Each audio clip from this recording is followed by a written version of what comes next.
আসসালামু আলাইকুম। এটিএন বাংলা সংবাদে সবাইকে স্বাগত জানাচ্ছি শান্তা ইসলাম। শুরুতেই বিআরবি কেবলস সংবাদ শিরোনাম। হত্যা মামলা হলেও তদন্ত ছাড়া কাউকে গ্রেপ্তার করা যাবে না, পুলিশকে বললেন স্বরাষ্ট্র উপদেষ্টা। আইন কারো হাতে তুলে না নেওয়ার আহ্বান।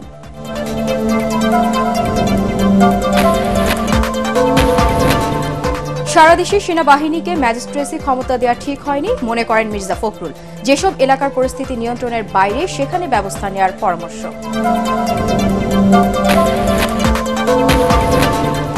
সাবেক ভূমিমন্ত্রী সাইফুজ্জামান চৌধুরীর পৌনে 200 কোটি টাকা দামের বাড়ি লন্ডনে। বিভিন্ন দেশে 8,000 কোটি টাকার সম্পত্তি, আল জাজিরার রিপোর্ট।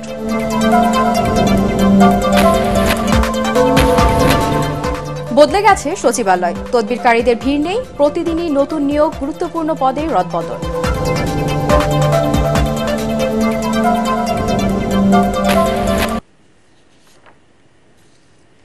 শুনছিলেন বিআরবি কেবলস সংবাদ শিরোনাম। এবারে জানিয়ে দিব বিস্তারিত সংবাদ। ছাত্র জনতার আন্দোলন নিয়ে যাদের নামে হত্যা মামলা হয়েছে তদন্ত ছাড়া তাদের গ্রেপ্তার করা যাবে না বলে জানিয়েছেন স্বরাষ্ট্র উপদেষ্টা অবসরপ্রাপ্ত লেফটেন্যান্ট জেনারেল মোহাম্মদ জাহাঙ্গীর আলম চৌধুরী। সকালে ডিএমপিতে পুলিশের ঊর্ধ্বতন কর্মকর্তাদের সাথে মতবিনিময় শেষে কথা জানান তিনি। আইন নিজ হাতে তুলে না নেওয়ার আহ্বান জানিয়ে স্বরাষ্ট্র উপদেষ্টা বলেন, প্রকৃত দোষী হলেও তাদের আইনের কাছে সোপর্দ করতে হবে। তরিক ইসলামের রিপোর্ট। সকালে ডিএমপি সদর দপ্তরে পুলিশের ঊর্ধ্বতন কর্মকর্তাদের সাথে বৈঠক শেষে সাংবাদিকদের সাথে কথা বলেন স্বরাষ্ট্র উপদেষ্টা। যেহেতু চাঁদাবাদীরা যদি বন্ধ হয়, জিনিসপত্রের দাম কিন্তু একটু সহনীয় পর্যায়ে চলে আসবে।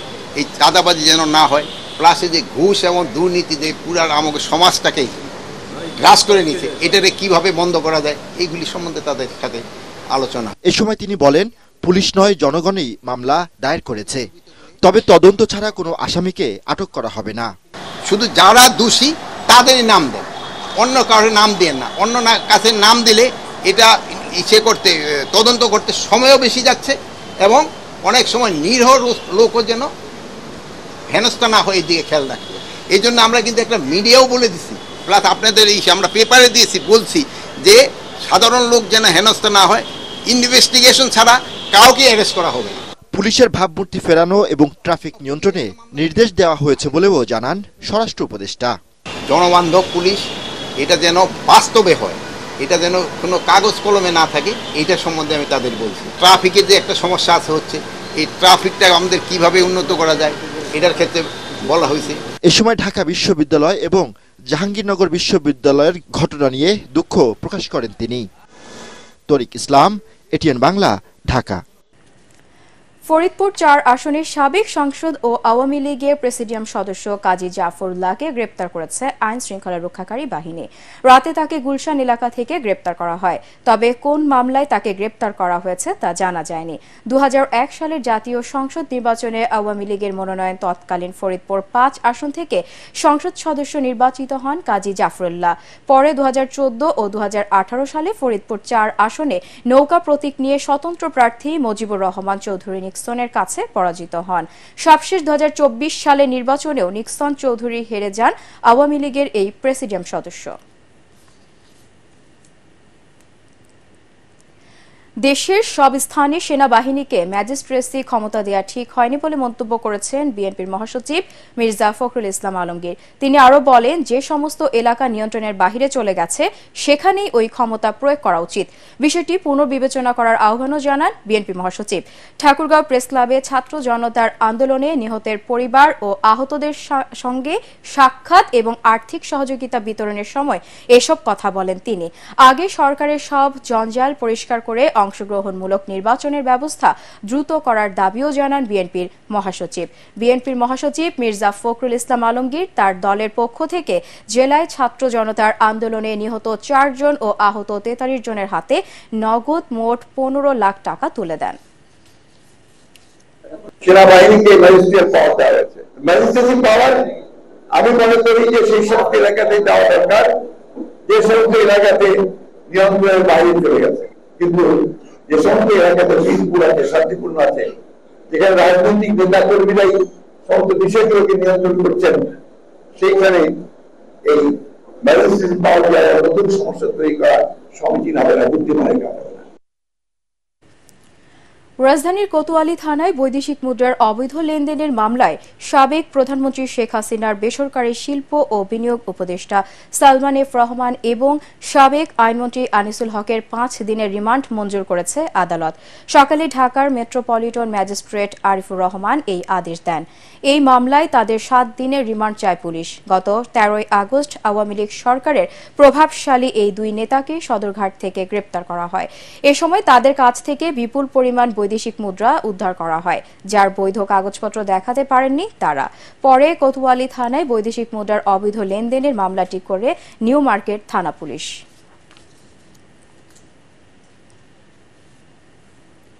সাবেক ভূমিমন্ত্রী সাইফুজ্জামান চৌধুরী 8,000 কোটি টাকার সম্পত্তি কিভাবে গড়েছেন তা নিয়ে চাঞ্চল্যকর অনুসন্ধানী রিপোর্ট প্রকাশ করেছে আল জাজিরা। যুক্তরাজ্য, দুবাই, সিঙ্গাপুর ও নিউ ইয়র্কে 500রও বেশি বাড়ি তার। লন্ডনে তিনি যে বাড়িতে থাকেন তার দাম 250 কোটি টাকা। 5 লাখ টাকা দামের কুমিরের চামড়ার জুতা পরেন তিনি। Al Jazeera the ministers millionaires শিরোনামের ওই রিপোর্ট নিয়ে আরও জানাচ্ছেন কেরামতুল্লাহ বিপ্লব। মন্ত্রণালয়ে স্বচ্ছতার জন্য জাতিসংঘের বিশেষ পুরস্কার জিতে 2020 সালে রীতিমতো হইচই ফেলে দিয়েছিলেন তৎকালীন ভূমিমন্ত্রী সাইফুজ্জামান চৌধুরী। ডাকনাম তার জাবেদ। সততার জন্যই পুরস্কার জিতেছেন একথাও সব জায়গায় বলে বেড়াতেন তিনি। পতনের পর দেশ ছেড়ে পালানো সাবেক প্রধানমন্ত্রী শেখ হাসিনার ঘনিষ্ঠ সেই ব্যবসায়ী মন্ত্রীর থলের বিড়াল খুঁজে বের করেছে Super 200 cost 6,000 pounds. I have a very penthouse, nice penthouse. বিভিন্ন দেশে সব মিলিয়ে 500রও বেশি বাড়ি কিনেছে। My father was very close with Prime Minister actually. I'm also, she's my boss. বাংলাদেশে তার সব ব্যাংক অ্যাকাউন্ট এরই মধ্যে ফ্রিজ করা হয়েছে। I love to. Keramatullah Biplob, ATN Bangla. পরিবর্তিত পরিস্থিতিতে এখন অনেকটাই বদলে গেছে দেশের প্রশাসনিক প্রাণকেন্দ্র সচিবালয়। বিগত সরকারের আমলের মতো দর্শনার্থী বা সেবা প্রত্যাশীর ভিড় নেই বিভিন্ন মন্ত্রণালয়ে। প্রতিদিনই নতুন নতুন নিয়োগ হচ্ছে, দপ্তর বদলও হচ্ছে অনেকের। তাই জনপ্রশাসনের গুরুত্বপূর্ণ বিভিন্ন দপ্তরে ঘন ঘন হচ্ছে সিদ্ধান্ত বদল। তদবিরকারী হিসেবে চিহ্নিত ব্যক্তিদের আনাগোনাও একেবারে কমে গেছে। দর্শক, সচিবালয়ে আছেন আমাদের বিশেষ প্রতিনিধি মাহবুব কবির চপ্পল। আমরা সরাসরি চলে যাচ্ছি তার কাছে। চপল, সপ্তাহের শেষ দিন সচিবালয়ের পরিস্থিতি কেমন দেখছেন আমাদেরকে জানাবেন।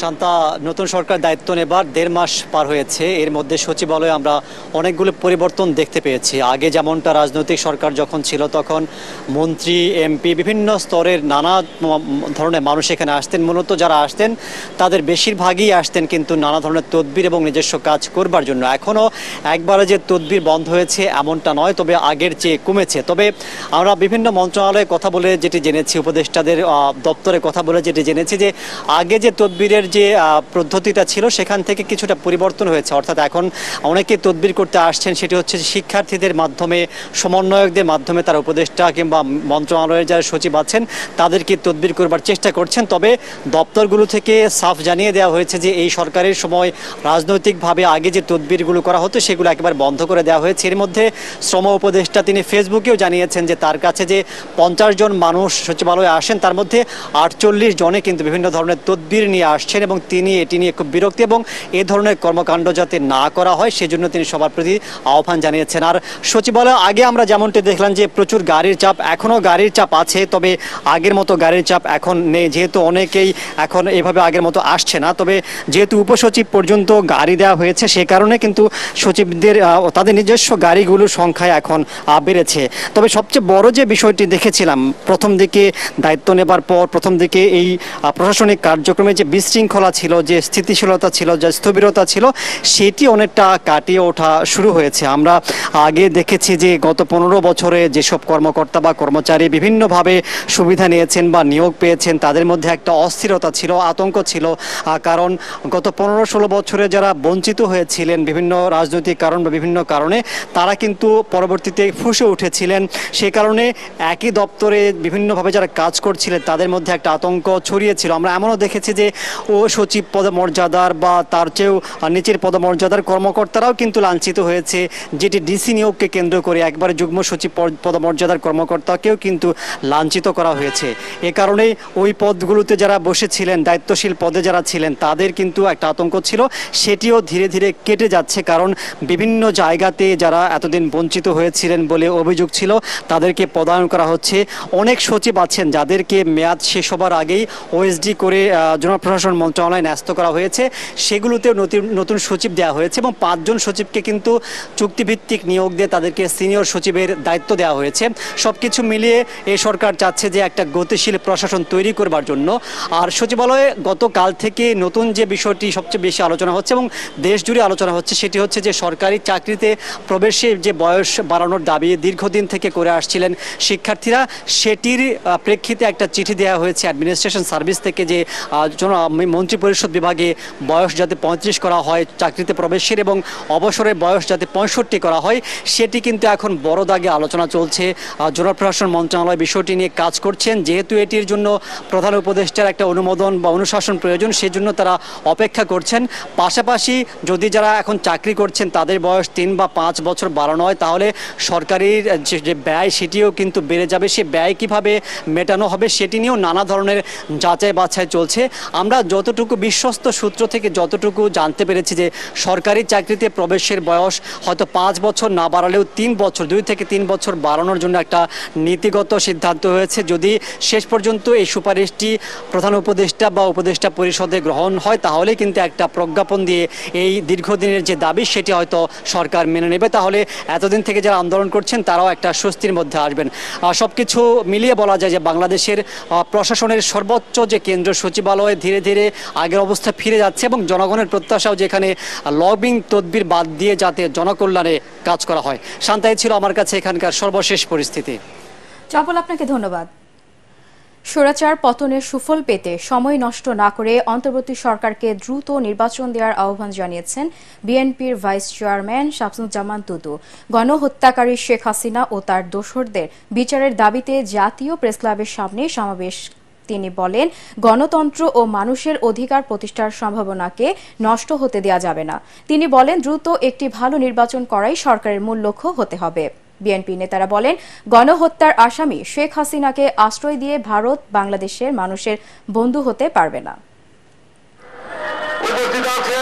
গণতন্ত্রের আন্দোলন তখনই শেষ হবে যখন এই দেশের সাধারণ মানুষ ভোট দিয়ে তারা তাদের পছন্দের সরকারকে ক্ষমতায় অধিষ্ঠিত করতে পারবে। আমি ডক্টর মোহাম্মদ ইউনূস সাহেব এবং তার যারা সহকারী আছেন, উপদেষ্টা আছেন, তাদেরকে আহ্বান জানাবো, বেশি সময় নষ্ট করা ঠিক হবে না। দেশবাসীকে পরীক্ষায় ফেলা ঠিক হবে না। দেশবাসীকে অধিকার ফিরিয়ে দিতে হবে। সাগর রুনি সহ 65 জন সাংবাদিক হত্যার ন্যায় বিচারের দাবিতে বিক্ষোভ সমাবেশ করেছে ঢাকা সাংবাদিক ইউনিয়ন ও Bangladesh federal union of journalist. জাতীয় প্রেসক্লাবের সামনে আয়োজিত সমাবেশে সাংবাদিকদের বিরুদ্ধে ঢালাওভাবে করা মামলা প্রত্যাহারের দাবি জানান সাংবাদিক ইউনিয়নের সভাপতি কাদের গনি চৌধুরী। দেশে গণতন্ত্র প্রতিষ্ঠা করাই বিএনপির লক্ষ্য বলে জানান বিএনপির ভাইস চেয়ারম্যান শামসুজ্জামান টুটু। অবিলম্বে সাগর রুনি হত্যার বিচার করতে হবে, সকল সাংবাদিক হত্যার বিচার করতে হবে, সাংবাদিকদের জন্য সুরক্ষা আইন করতে হবে, সাংবাদিক নির্যাতন বন্ধ করতে হবে, গণমাধ্যমের পূর্ণ স্বাধীনতা দিতে হবে। তাহলে ফ্যাসিবাদের বিরুদ্ধে আমরা যেভাবে লড়াই করেছি সেই লড়াই আমরা আবার নামতে বাধ্য হব। সাভারের আশুলিয়া ও গাজীপুর শিল্পাঞ্চলে শ্রম পরিস্থিতির কিছুটা উন্নতি হয়েছে। আজও অধিকাংশ কারখানায় শ্রমিকেরা কাজে যোগ দিয়েছে। সকাল থেকেই শ্রমিকরা পোশাক কারখানায় প্রবেশ করে উৎপাদন শুরু করেছেন। অন্য পোশাক কারখানাগুলোতে শ্রমিকরা কাজে যোগ দিলেও অনির্দিষ্টকালের জন্য বন্ধ রয়েছে 16টি তৈরি পোশাক কারখানা। আর সকালে সাধারণ ছুটি ঘোষণা করা হয়েছে 6টি তৈরি পোশাক কারখানা। সকাল থেকে কারখানাগুলোর সামনে সেনাবাহিনী টহল দিচ্ছে। আশুলিয়ার শিল্পাঞ্চল পুলিশের এসপি মোহাম্মদ সরওয়ার আলম জানান, কয়েকটি কারখানায় শ্রমিক উপস্থিত থাকলেও দাবি পূরণ না হওয়ায় কাজ করেননি অনেকেই। তবে পরিস্থিতি স্বাভাবিক রয়েছে।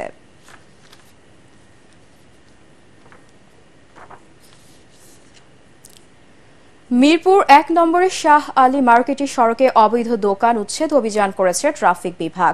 ট্রাফিক কমিশনার বলছেন, জনগণের চলাচল নির্বিঘ্ন করতেই তাদের এই অভিযান, যা অব্যাহত থাকবে। তবে পূর্ব ঘোষণা ও বিকল্প ব্যবস্থা না করে উচ্ছেদ অভিযানের সমালোচনা করেন দোকানিরা। তরিক ইসলামের রিপোর্ট। মিরপুর ১ নম্বর গোলচত্বর, যেখানে মূল সড়কেই পসরা সাজিয়ে বেচাকেনা করছেন দোকানিরা। এতে সবসময় চরম যানজটের কারণে ভোগান্তি পোহাতে হয় পথচারী ও যাত্রীদের। দেশকে সুন্দরভাবে পরিচালিত করার জন্য বিনীত অনুরোধ করতেছি। বিকেলে এই এলাকায় মাইকিং করে উচ্ছেদ অভিযান চালায় মিরপুর ট্রাফিক বিভাগ। তুলে দেয়া হয় মূল সড়কে থাকা দোকানীদের, যা নিয়ে ক্ষোভের কথা জানান দোকানিরা। ইদানিং ওই যে দেশ স্বাধীন হওয়ার পর থেকে অনেক মানুষ যারা বেকার তারা দোকান নিয়ে আসছে। আমাকে আগে যদি নোটিশ দেওয়া হতো তাহলে আমরা আর মাল আনতাম না, বেচে কিনা এটা ক্লোজ করতাম বা কিছু। আমাদের দাবি, আমাদের এখান থেকে ফুট সরাই দিলে আমাদেরকে নির্ধারিত একটা জায়গা করে দেওয়া হোক। মূল সড়ক থেকে দোকান উঠিয়ে যান চলাচল স্বাভাবিক অবস্থায় ফিরিয়ে আনতে ট্রাফিক বিভাগের এই অভিযান অব্যাহত থাকবে বলে জানান মিরপুর ট্রাফিক বিভাগের এই উপকমিশনার। আমরা গত 7 দিন ধরে তাদেরকে মাইকিং করেছি যে আমরা প্রধান সড়কে, অন্ততপক্ষে প্রধান সড়কে আমরা কোনো দোকান বসাবো না। আমরা চেষ্টা করছি, আমাদের অভিযান চলমান আছে, এটা কন্টিনিউয়াস প্রসেস চলতে থাকবে। আমরা কোনো অবস্থাতে এটা অ্যালাউ করব না। শুধু ফুটপাত নয়, অবৈধ অটোরিকশার বিরুদ্ধেও তাদের এই অভিযান চলমান থাকবে বলেও জানান তিনি। আমরা কোনো অবস্থাতেই প্রধান সড়কে আমরা রিক্সা, ব্যাটারি চালিত রিক্সা, অটোরিকশা চলতে দিব না। এটা আমাদের একেবারে প্রতিশ্রুতিবদ্ধ আমরা। তরিক ইসলাম, এটিএন বাংলা, ঢাকা। আল আরাফা ইসলামী ব্যাংক অর্থ সংবাদ।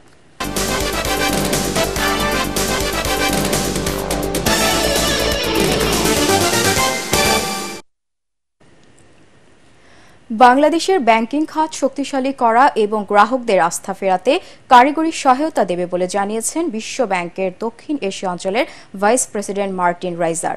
বাংলাদেশ ব্যাংকের গভর্নর ডক্টর আহসান এইচ মনসুরের সাথে বৈঠক শেষে সাংবাদিকদের এ তথ্য জানান তিনি। মার্টিন জানান, বাংলাদেশ এখন একটা গুরুত্বপূর্ণ সময় পার করছে। এ সময়ে বিশ্ব ব্যাংক জোরালো সমর্থন দেবে। এখনকার অর্থনৈতিক পরিস্থিতিতে বিশ্ব ব্যাংক তার সহায়তা অব্যাহত রাখবে বলে জানান বিশ্ব ব্যাংকের vice president. Bangladesh is one of the largest borrowers from the World Bank, from IDA, and we intend to continue this strong support at a time in which Bangladesh is going through some very important reforms. And I was encouraged by the plans that the governor of Bangladesh Bank laid out, and we will discuss further how we can best support their implementation. সংখ্যালঘুদের ওপর নির্যাতন বন্ধ ও মিথ্যা মামলা প্রত্যাহারের দাবিতে 21 September দেশব্যাপী বিক্ষোভ সমাবেশের আহ্বান জানিয়েছে বাংলাদেশ হিন্দু, বৌদ্ধ, খ্রিস্টান ঐক্য পরিষদ। ঢাকা রিপোর্টার্স ইউনিটিতে সংবাদ সম্মেলনে সংগঠনের সভাপতি নীমচন্দ্র ভৌমিক এ আহ্বান জানান। এ সময় 4 আগস্ট থেকে 20 আগস্ট পর্যন্ত দেশের বিভিন্ন স্থানে সংখ্যালঘুদের ওপর হামলার সুষ্ঠু বিচারের দাবি জানান তিনি। সে সাথে দেবোত্তর সম্পত্তি পুনরুদ্ধার সহ সারা দেশে সংখ্যালঘুদের উপর হওয়া হামলার তথ্য তুলে ধরেন তিনি। সারা দেশে চলমান সাম্প্রদায়িক সহিংসতার চির অবসান, দোষীদের গ্রেপ্তার ও শাস্তির দাবিতে আগামী 21শে সেপ্টেম্বর 2024 শনিবার বিকেল 4টায় ঢাকা সহ সারা দেশে সমাবেশ ও বিক্ষোভ মিছিলের কর্মসূচি ঘোষণা করছি। প্রায় 2 মাস বন্ধ থাকার পর উৎপাদনে ফিরল রাঙামাটি কাপ্তাইয়ের কর্ণফুলী পেপার মিলস। বুধবার রাত থেকে উৎপাদনে ফিরেছে প্রতিষ্ঠানটি। এর আগে 18 জুলাই কাঁচামাল সংকট ও কারিগরি ত্রুটির কারণে প্রতিষ্ঠানটির উৎপাদন বন্ধ হয়ে যায়। বিষয়টি নিশ্চিত করে কর্ণফুলী পেপার মিলসের মহাব্যবস্থাপক আবুল কাশেম জানান, বুধবার সকাল থেকে কেপিএম এর উৎপাদন চালু করার উদ্যোগ নেওয়া হয়। বিভিন্ন যান্ত্রিক ত্রুটি মেরামত শেষে রাত থেকেই কার্যক্রম শুরু হয়। বর্তমানে মিলসের কাগজ উৎপাদনে কাঁচামাল হিসেবে পাল্প ব্যবহার করে কাগজ তৈরি করা হচ্ছে। এদিকে 2 মাস পর উৎপাদনে ফেরায় স্বস্তি ফিরে এসেছে কর্ণফুলী পেপার মিলের শ্রমিক কর্মচারীদের মধ্যে।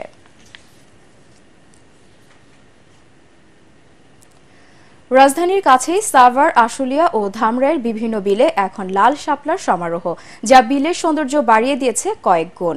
বিলের কালো পানিতে লাল শাপলার শোভা আকৃষ্ট করছে দর্শনার্থীদের। এই সৌন্দর্য উপভোগ করতে দূর দূরান্ত থেকে আসছেন প্রকৃত প্রেমীরা। প্রতিদিন সকাল থেকে সন্ধ্যা পর্যন্ত শত শত ভ্রমণ পিপাসু মানুষ পরিবার পরিজন নিয়ে ভিড় করছেন বিলে।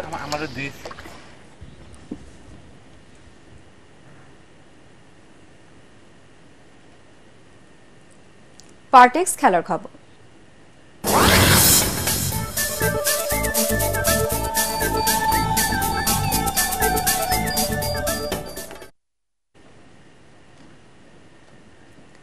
চেন্নাইয়ে 2 ম্যাচ সিরিজের প্রথম টেস্টের প্রথম ইনিংসে ভারতের বিপক্ষে দাপট দেখাচ্ছে বাংলাদেশ। টস হেরে ব্যাটিংয়ে নামা ভারত শিবিরে প্রথম আঘাত হানেন পেসার হাসান মাহমুদ। দলের 14 রানে অধিনায়ক রোহিত শর্মার উইকেট তুলে নেন তিনি। দলের 28 রানে শিকার করেন শুভম গিলের উইকেট। আর 6 বলে 6 রানে থাকা বিরাট কোহলিকে তৃতীয় শিকারে পরিণত করেন হাসান মাহমুদ। তাতে প্রথম সেশনটা ভালোই কাটে টাইগারদের। দ্বিতীয় সেশনের তৃতীয় ওভারেই হাসানের চতুর্থ শিকার হন 39 রানে থাকা ঋষভ পান্ট। তবে এই ধ্বংসযজ্ঞের মাঝেও জসওয়াল ঠিকই তুলে নেন 50। ভারতের 144 রানে নাহিদ রানার 148 কিলোমিটার গতির বলে হার মানেন যশস্বী জসওয়াল। তিনি 56 রান করেন।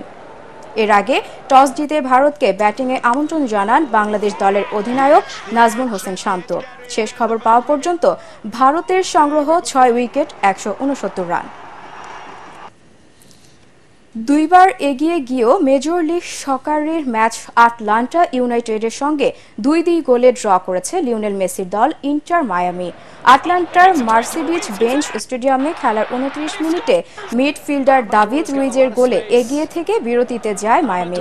দ্বিতীয়ার্ধে ম্যাচের সমতা ফেরায় আটলান্টা। 56 মিনিটে আটলান্টার ফরওয়ার্ড সাভা লবোজানিদিচে গোল করেন। এই গোলের রেশ না কাটতেই 59 মিনিটে লিওনার্দো কাম্পানো আবারও এগিয়ে দেন মায়ামিকে। এর পরপরই মাঠে নামেন মেসি, কিন্তু কোনো ম্যাজিক দেখাতে পারেননি। উল্টো 84 মিনিটে অলেক্সি মিরানচুকের গোলে পয়েন্ট ভাগাভাগি করে দু দল।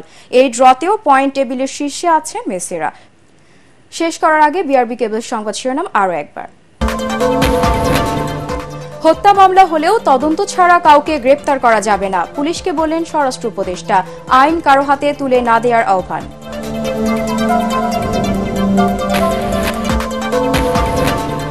সারা দেশে সেনাবাহিনীকে ম্যাজিস্ট্রেসি ক্ষমতা দেওয়া ঠিক হয়নি মনে করেন মির্জা ফখরুল।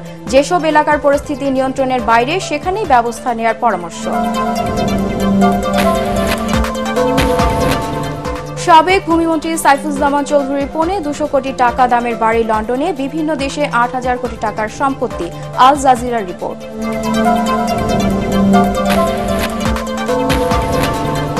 বদলে গেছে সচিবালয়ে, তদবিরকারীদের ভিড় নেই। প্রতিদিনই নতুন নিয়োগ, গুরুত্বপূর্ণ পদে রদবদল।